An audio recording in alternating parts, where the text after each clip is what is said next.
Well, hello, everybody. Welcome to Virtual Thursdays Dire Literary Series. And my feature and my guest is Kerry Beth Neville. And we did a live one with her years back, but In Boston. exactly. And there it is. Hmm. We couldn't do this live, bring up bios. Usually I just would botch the bio live, but Kerry Neville is the author of two collections of stories, Necessary Lies, which received the G.S. Sharat Chandra Prize, was named a ForeWord Magazine Short Story Book of the Year, and Remember to Forget Me. Her work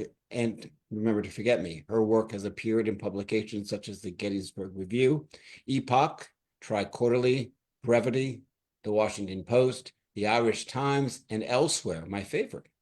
Her fiction and nonfiction have been named notables in Best American Short Stories and Best American Essays. She receives her PhD in Creative Writing and Literature from the University of Houston.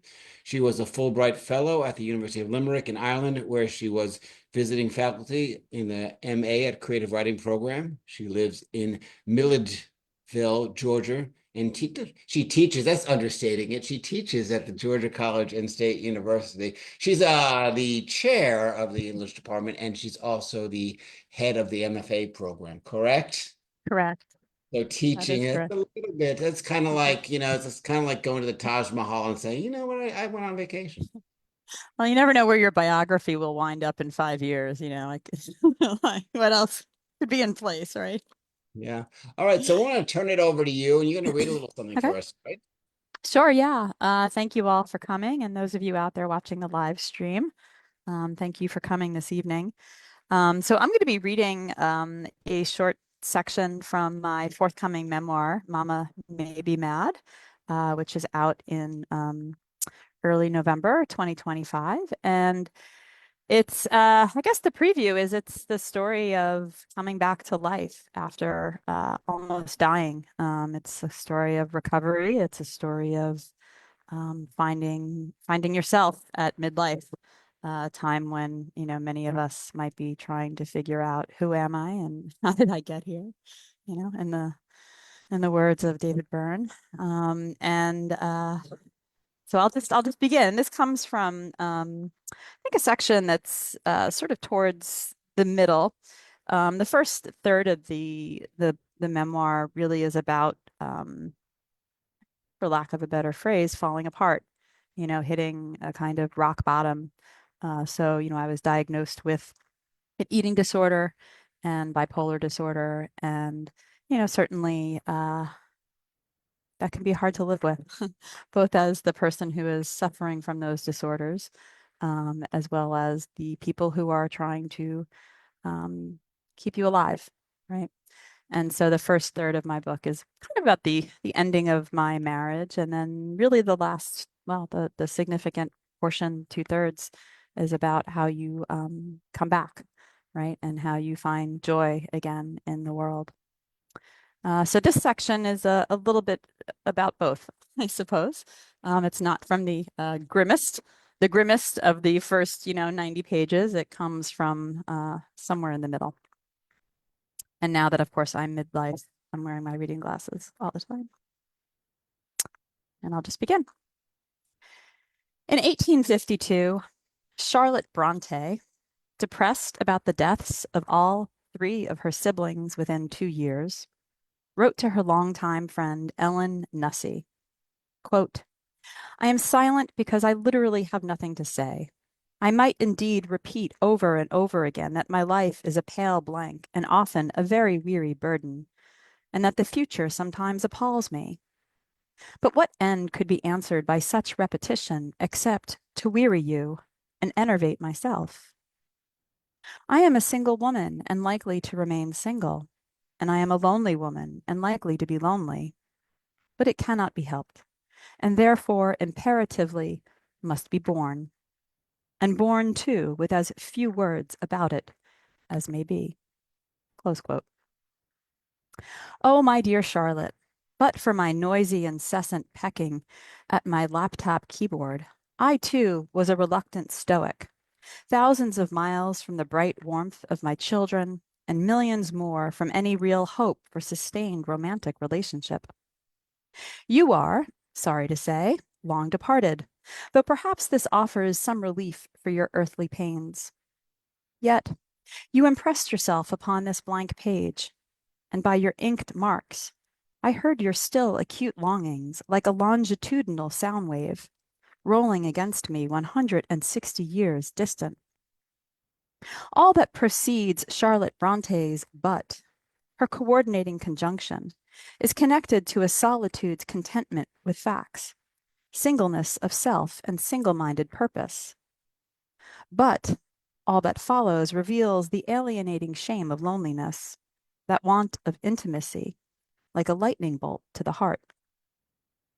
To be the tiniest doll held inside another and another and another, my loneliness could feel like a moral failing, as if I hadn't tried hard enough and for long enough to connect with friends, or with God, or with my dog, or with chittering sparrows lighting on the feeder, or rainbowed koi swimming in a neighbor's pond, or magnolia trees opening their white blossoms, or lazy clouds drifting by, or sunflowers turning their bright faces away from my dark, impassive shadow. Try meetups for book lovers, meetups for hikers, meetups for nudists. Try OkCupid, Tinder, Bumble. Try therapy. But as that billable hour closes, paying someone to listen to me talk about my loneliness made me lonelier still. Loneliness is hard. Solitude is easy. In solitude, I relish my willful wandering. Loneliness? The dominant gene along my double helix, an infinite echo, waves sometimes deafening, sometimes hushed, but always thrumming their insistence, even when I am with people, loved ones and strangers alike, even when I am at my happiest, busiest, or most content. During those 5 years in and out of psychiatric hospitals, that once and often necessary panacea against bipolar suicidal intent, I met lonely, lonely people, unable to make a go of it in the habitable world. Loneliness, as scientists now understand, is an inheritable trait. So yes, on my double helix, and is often co-inherited with schizophrenia, bipolar disorder, and major depressive disorder. Double whammy. But during those years of grave instability and locked in that ward time and again, though often alone in my bed with my cut up arms wrapped in bandages, or alone under the bright lights in the OR, anesthesia mask strapped to my face and electrodes taped to my skull for electric shock treatments, I discovered that I wasn't a singular case, but part of a hard scrabble ragtag tribe who saw ourselves, or the odds and ends of ourselves, in each other. And by seeing myself not merely mirrored in my fellow patients, only surface reflection after all, but contained within them, part and parcel, a shared understanding, muscle, bone, blood deep, by which my compassion and empathy, always extended toward others, softened and expanded to include myself. In that now long ago Pennsylvania town where I lived when I was married, I lived on a street that dead-ended at a cemetery where I walked my dog most afternoons. Honeybee paid no mind to the dead, only to the whiff of cats, raccoons, voles, and deer. Huge arched gates framed the entrance, and paths meandered for hills once meant for horse and carriage, though now were barely wide enough for the landscaping truck. In the spring, purple and pink rhododendrons in explosive bloom, and oak trees, some 300 years old, offered wide canopies of shade. Graves dated to the early 18th century, and many of the names in the prayerful entreaties were worn away. Stone angels and lambs slept atop children's headstones, and I often noted with some morbid longing that many married couples died within days or months of each other, as if unable to bear the separation. In the oldest section, a fragment of a grave jutted from the base of an enormous oak, as if a snaggletooth growing from the trunk. Illegible names inscribed in the stone. A groundskeeper told me that the grave was for 2 infants who died only days after birth, and that their names were Loneliness and Desolation. Local lore said the mother was widowed during pregnancy when her husband wandered off into the woods so vast and deep that he could have disappeared had he not wanted to be found, and assumed suicide. Loneliness and desolation. As if the mother, in naming her dead children, names her own uninhabitable self, interring herself in their grave, the habitable world no longer to be born. After my second long hospitalization in 2009, my then husband and I thought it best that our daughter, then 7, see a therapist, as my sudden leaving, my disappearing into the dark woods, and my uncertainty of return had upended her predictable world. While my daughter was remarkably resilient, she was lonely. Most classmates were obsessing with bling and glitter, with catty whispers and spiteful clicks. My daughter, with imaginary dragons, and a real one, Bomb, her Chinese water dragon. No one else believes in dragons, she said. Everyone makes fun of me. I won't ever have a best friend. Fist in my gut. I told my daughter that if she could see dragons in her dreams, that they were real, her guardian dragons, that she was loved, and that while it took me forever to find my best friend, when I found mine in 6th grade, for keeps. I didn't tell her of my own desperation while waiting. How I've been talking to my own therapist about my suicidal impulsivity, and specifically about our recent trip to Greece, about her father driving us down from a party on the tippy top of a mountain in Seraphos, about the winding road perilously close to the cliff edge, no streetlights nor guardrails, with its sharp curves and tiny shrines and memory of the dead or almost dead, but for God or chance, and the candles flickering in the dark like morning warning stars. About her and her brother asleep in the back seat, about their father at the wheel, his finger pressed to the automatic lock button, about me in the passenger seat, angry, manic, and depressed, yanking at the door handle and threatening to hurl myself from the car and over the cliff. I told my therapist about all of this, though narrated in monotone, the third-hand clinical report of a shrieking banshee. My therapist listened to my talk and then listened to my silence and then said, "My brother died today. I hate funerals. Promise me that you'll live." I was staring down the affirmative wall plaques behind him. Hope anchors the soul, and no fear, no shame. "You don't believe this shit, do you?" I said. Supercilious nihilism as buffer to longing. "Look at me," he said, and held out an open hand. "Hold my hand." "No," I said. My insides curdled in rage at my own unexpected ache for my hand in his. "Hold on," he said, again. I dropped my hand in his with the disdain of a cat discarding an eviscerated mouse. He clasped my hand.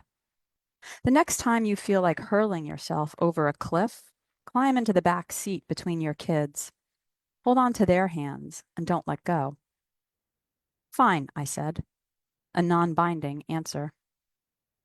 From my therapist's office, I drove home too fast down the highway as if in direct challenge to my terms of the agreement. The afternoon sun, brilliant and hot through my windshield, confirmation that the world was impossibly bright and not for me, and a glance in my rearview mirror confirmed the back seat was empty. What would keep me alive here? Traffic slowed, then came to a dead halt by a roadside rest stop. One car in the parking lot, its passenger door open, and a woman running down the road's shoulder, screaming, arms in the air. "Oh, I see you," I thought. "I know you, me." But no, she was chasing a dog, a sleek Weimaraner that was weaving across the road, between cars and then across the median, into oncoming cars in confused terror. "Oh, I see you too," I thought. "I know you, me, too."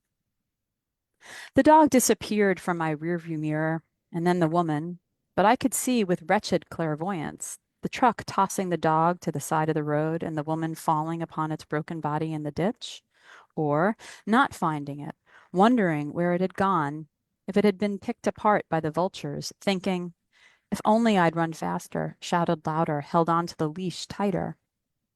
And I could see my own children coming upon me, my own children searching for me, and I could see with immediate clarity that I had to stay far away from cliff edges, to stay tethered to the habitable world.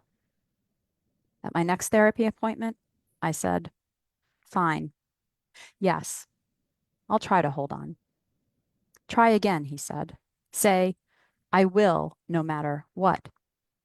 As I see it, your life will follow one of two paths. You die young and alone in a state institution, or you die old and surrounded by loved ones. And if I can't see option two or imagine it, all I can see is my death on repeat. Will you trust me to see it for you as the only option?" he said. "Yes," I said, a surrender, a yielding to yes. "I will see it, and by this, will, it is no longer a choice but a reflex. I will not cede ruminative time to the dark woods, but will stay on the path. Will, an auxiliary verb expressing consent, capacity, capability, the expected future. Will, a noun declaring intention, desire, appetite, the steely self. I will. I, I will. Should I stop there? Oh, I don't want you to stop, but you should stop there. That was remarkable, and what a wonderful reading. And wow, I can't wait to grab that book. It's The absolutely last third is all Ireland, which is the, photo so. behind me. With all of the stuff that went on in your life, the anorexia, the bipolar disorder, the alcoholism, out of those three, this is great. This is a game show. Out of those three, which was the most difficult to reveal or write about? Um, hmm. I think, the most difficult probably is really the alcoholism in certain ways, right? Because, an eating disorder, people can see it for the most, if you have anorexia anyway, right? You can't always see if you have bulimia or, other kinds of eating disorders, but anorexia is a pretty visible, you know, disorder to the world. And if you're suffering from it, you can your mind, I write about this in the memoir, the science behind, what happens to the brain when the brain is starving is you no longer see the world with any clarity, like literally, like your vision changes and your proprioception, your feeling about your body changes. And so um people could see what was happening to me, right? And so that was not really a secret, for me to have to write about. I mean, it was hard to write about in the sense of it was the kind of longest like grip, right? It was very intense for about 6 years, and it took many inpatient stays to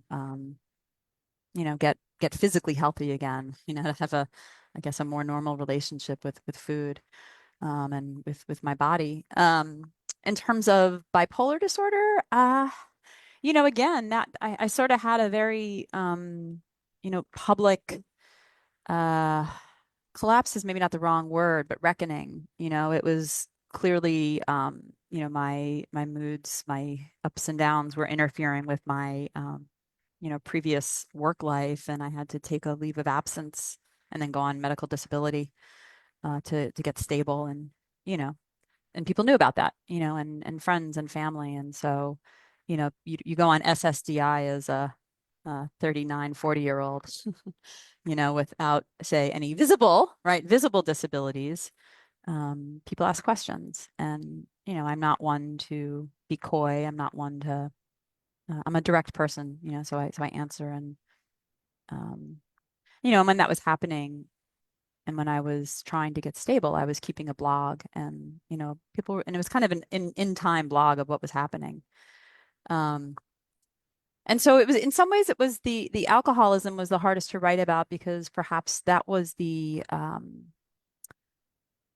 one part of my life that took me the longest to say, this is, I mean, decades of drinking, and it was wrecking many parts of my life, but, I was always pointing to bipolar disorder or pointing to the eating disorder as the real problems, not the drinking.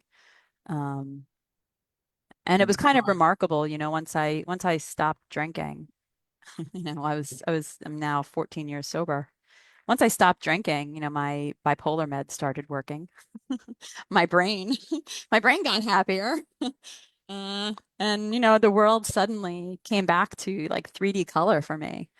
And there's still a lot of stigma right around alcoholism, I think, right? Or Versus maybe other kinds of mental health disorders, right? Because people tend to keep that secret longer. talk about alcoholism when people are in recovery, Yeah, right? And for mental health stigmas is all this mental health awareness. But like if like your aunt's not doing well mentally, she's not coming over for Thanksgiving. right. That's just the bottom line. Um, so there's a question in chat that I'm going to get to, but do you have any worries or fears that your children are going to pick up this book and read it, or do they kind of know all of you? Well, they pretty much know all of me and they have read it. That's Before I, sent it off, to the publisher, they both read it and they both, I said, you're both 18 now, you know. If there's something in the book that you feel uncomfortable about or you don't want, in there, and they're not referred to, nobody's referred to by name in the book at all. Everybody has they're my son and my daughter. So, you have to sort of, I guess, go searching. Um, but they have conveyed to me that they are very proud, proud of that's the book. And they're both artists too, so that helps. now on the They're flip seeing. side of the visibility of your various stuff, and I'll just say stuff very loosely. Now that you've kind of made your way through that tunnel and you're very accomplished and like you just everything looks great on the outside. Do people question like when you're meeting someone and you say this is kind of my history, are people very taken aback by it? Hmm. Well, let's just say, as somebody who's single now for a decade, right? Those first dates can be really complicated, So would you right? reveal that to be like this is what it's gonna be, like take it or leave it? Like is that like kind of a I hate to It's say not so much a take it or leave it. It's, I mean, initial test? things have been good, for mostly for a decade now for me, in terms of like stability and work but it is part of my past and I also think, once you hit 50, we all have, certain ghosts in our past, that are behind us, shadows, and if we don't, um, I don't believe you. Right? I think it's very hard, right, to live a couple of decades and not have difficult things happen in your life. Um, yeah, I mean, and I think, one of the great, I think, I feel very lucky in that, I work in a world, I'm surrounded by writers. I work, in a career that allows me to be a bit more public than perhaps other kinds of professions. Teaching is a kind of knowledge, it's a knowledge profession. Teaching writing is, a creative profession, but it's also a helping profession. And because I've been, fairly direct and public in my writing, published writing about sort of struggles, over the years, I have had many students, who are 18, 19, 20, in their 20s, struggling, who, reach out to me and, ask me like, how did you do it? And I'm like, I can't tell you how to do it, right? Everybody's how to is very different.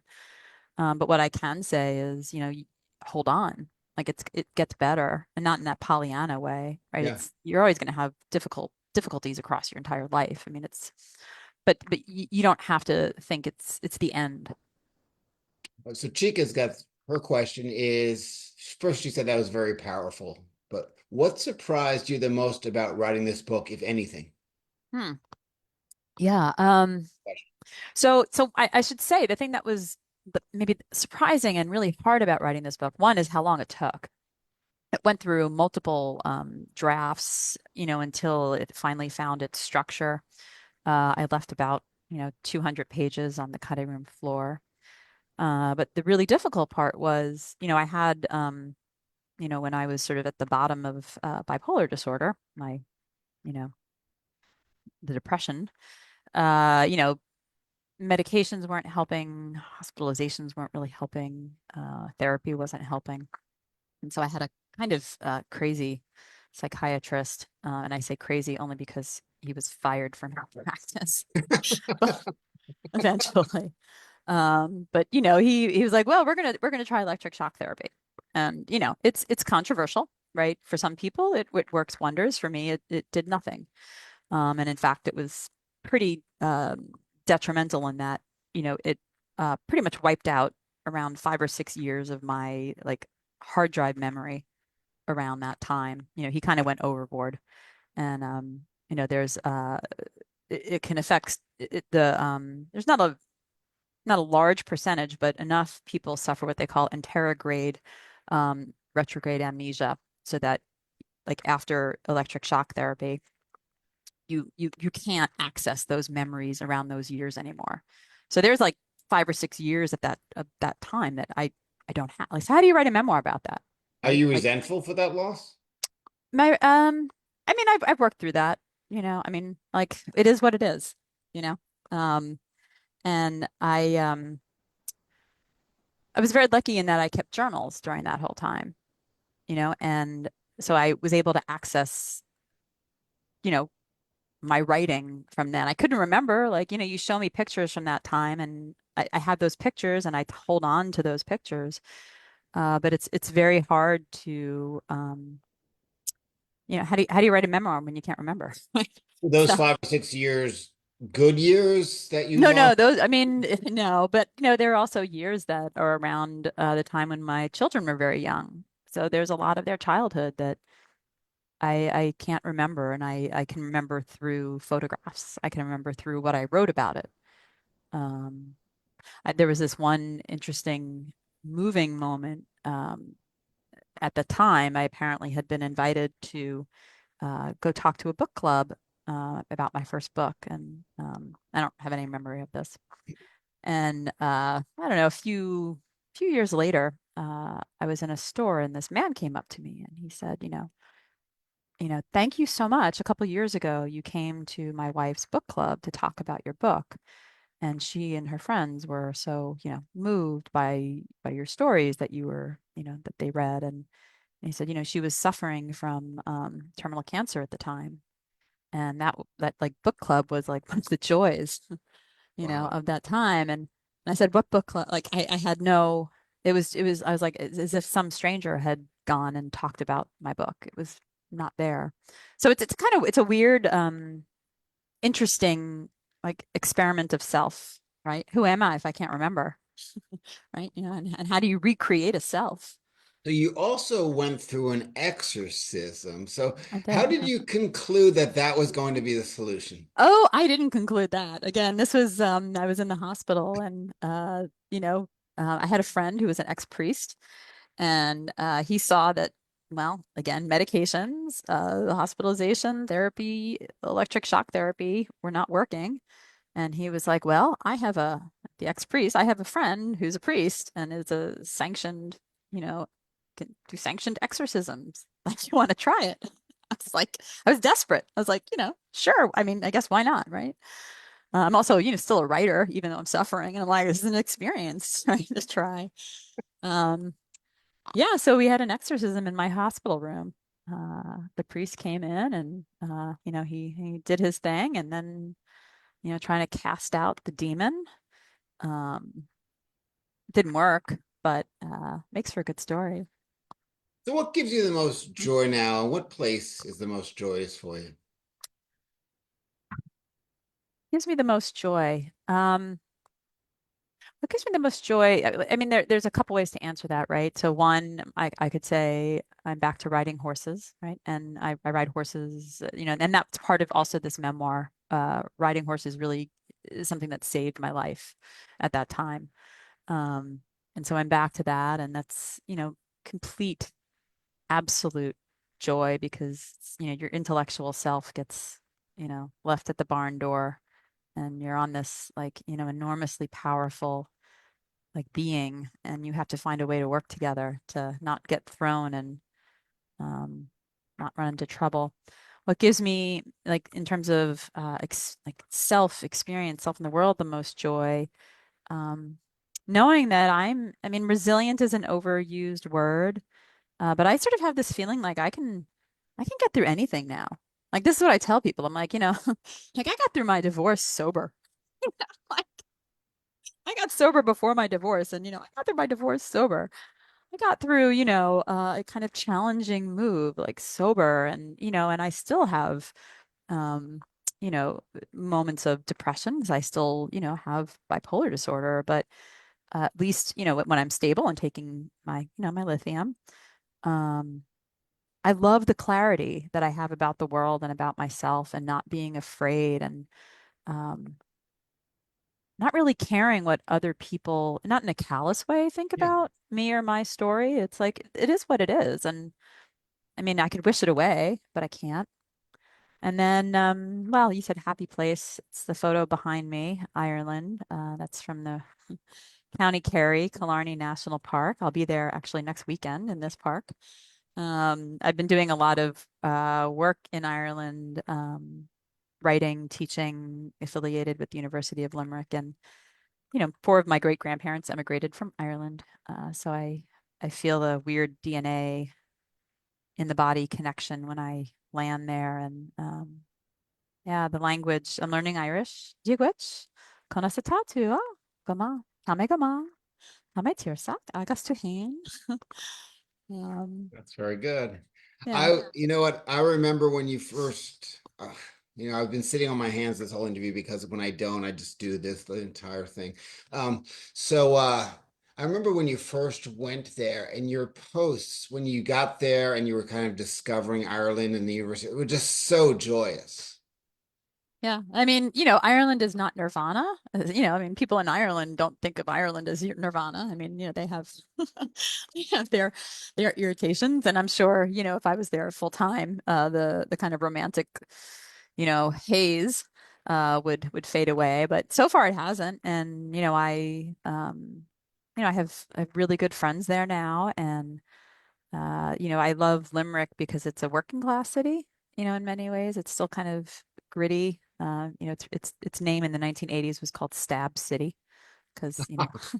people don't carry guns, in Ireland. You don't get guns in Ireland, so people carry knives.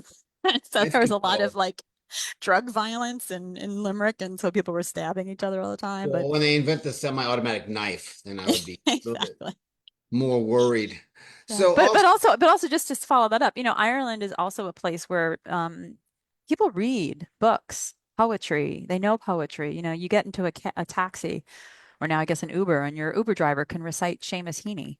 You talk to a granny on in the restaurant having a cup of tea, and she wants to talk to you about um, Anne Enright.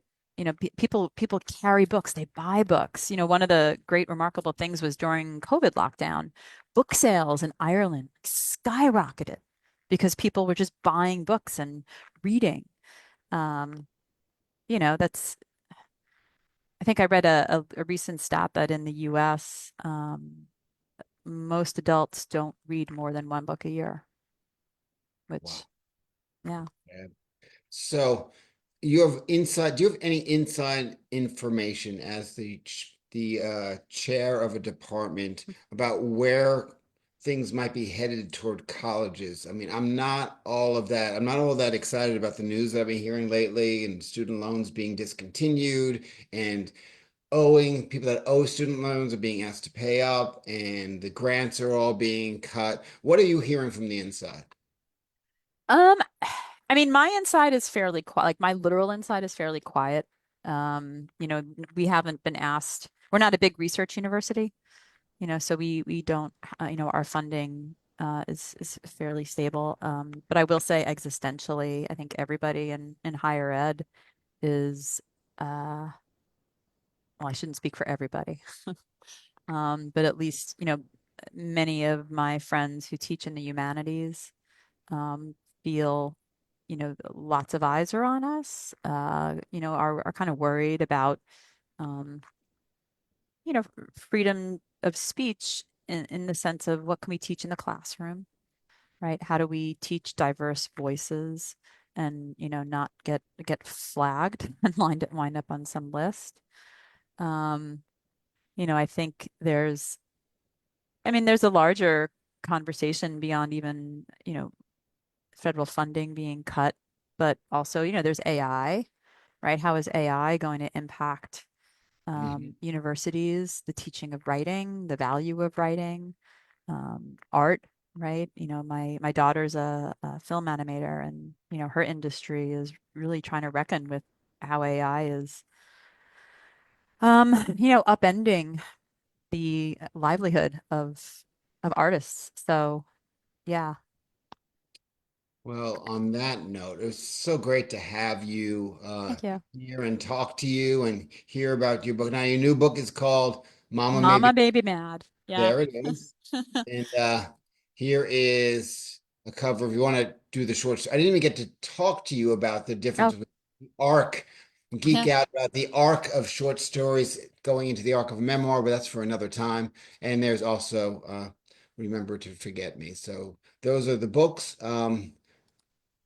There is the artist. And Thank you. it was a pleasure having you Yeah, on. I think the last time when I read in Boston, it was on a stage in a bar It where was you at the were Middle hosting. East restaurant, And Little it was Table. Santa. It was the Santa. You remember that we got Of course. crashed by Oh my like God. the 40 Santas who were going around to bars getting drunk. And it was like the 40 Santas crashed the bar. It was the Santa bar hop. It was right before Yeah. Christmas. You did a reading, and suddenly, in the middle of like hundreds drunk Santa people in Santa outfits were in the bar, and then it was kind of like, and then one of them was like, "Hey, can I read something? I write too." I'm like, "All right, Santa." You I don't didn't turn let down him though. Santa. No. I didn't let him read, but. All right, and if those that are watching on the stream that want to come into the open mic, just use the Zoom link. I'm happy to let you in. And thanks for watching. The next one's in 2 weeks with Lawrence Kensington. So please be around for that. Kerry, thanks again. Thank you.